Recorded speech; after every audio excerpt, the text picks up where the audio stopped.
Now, ostensibly, it's time for you to eat, but I'm going to go off script. Can I do that? I think Abe used to do that all the time. Say, wait, I'm done, but I got one more thing to say. So I have one more thing to say. So Winston Churchill once said, we make a living by what we get, but we make a life by what we give. And there is someone among us today, an unbelievable professional and always a personable fellow, who has spent his time at ADL for decades, giving, supporting, working with others with unstinting grace, charm, warmth, truly a mensch. I think all of you know who I am talking about. That's Marvin Rappaport.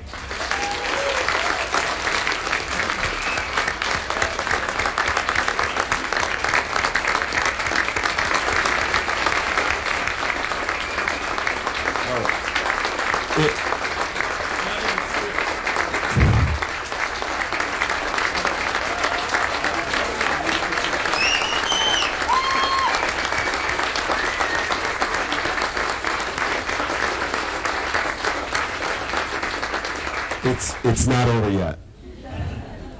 So raised in the ethos, ambiance, and unique hospitality of the Catskills, Marvin has been a pillar of the executive office of the ADL, a liaison to the National Commission, the force organizing and squiring our lay leaders and donors on missions to Israel, Europe, and beyond.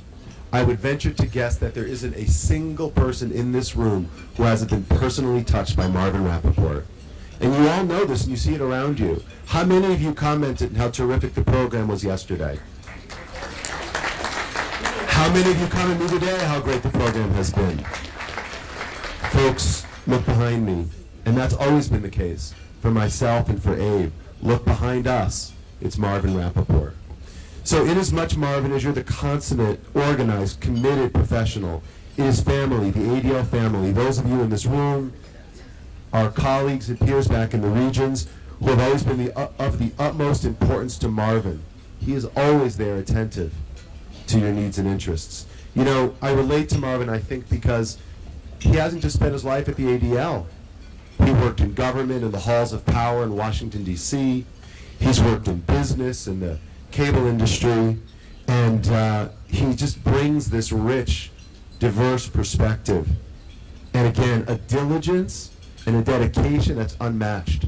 It's a very safe bet that when I need something and I call Marvin, either he will pick up no matter what time of day, no matter what day of the week, and he'll be there. You know, it's fitting that today, as we are going to honor him, we're marking 36 years of his service to ADL, a double high. You know, he's announced, for those of you who don't know, that he'll be spending more time with his own family at the end of the year.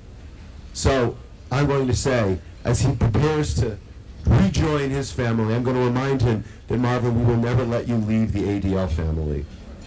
So we are taught in Tanakh that a person who runs to just, good, and kind deeds attains life, success, and honor. You know, Marvin, I've never seen you run. You're too much of a professional for that. But we've all been the beneficiary of your good and kind deeds. So, in our tradition, tzedakah is the epitome. In our tradition, tzedakah is the epitome of selfless caring for others, as you've embodied so well. So please accept this gift with our grateful appreciation, our unlimited affection, and our unbelievable gratitude, Marvin.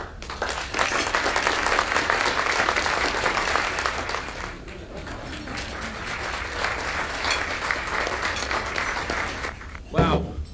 I've been at the podium a couple of times to make announcements in 36 years, but I've never been up here for myself.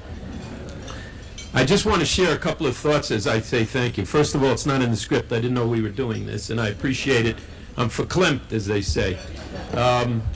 Couple of things that affected my life as to why I'm here.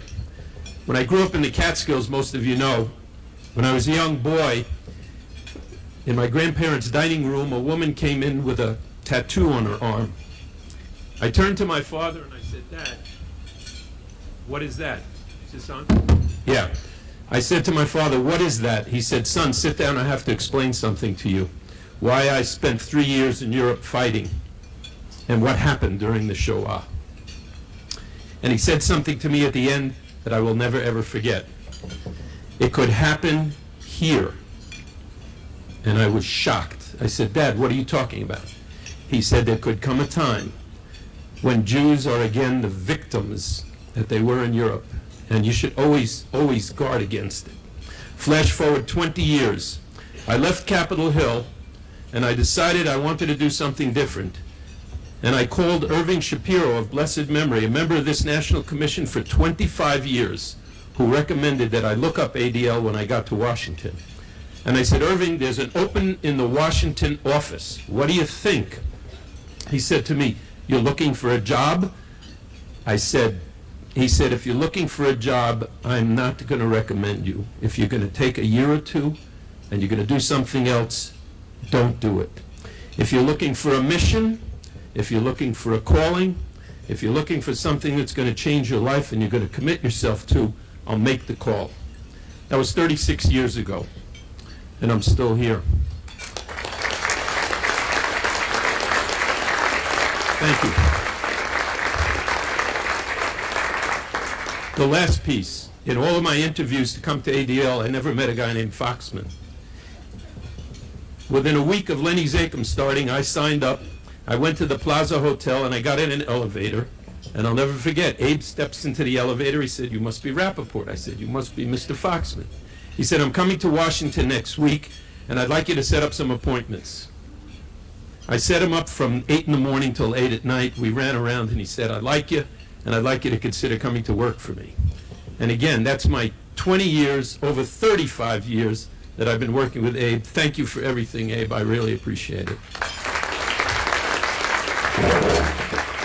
Lastly, there are a couple of other thank yous that I have to make. One is to my wife, Denise, who isn't here because we had a family gathering back home, and my girls, Allie and Jen, for their patience and their understanding when I missed that occasional soccer game or when I was globetrotting around the world. Although Denise did come with me and has come with me on a number of trips, I thank you, and I thank them.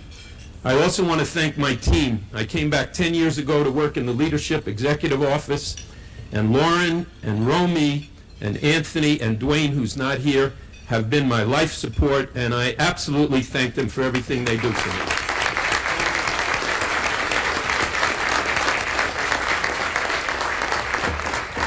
Lastly, when I speak around the country, I always end my remarks with a quote from Edmund Burke, who said, for evil to triumph, it is only necessary for good men to do nothing.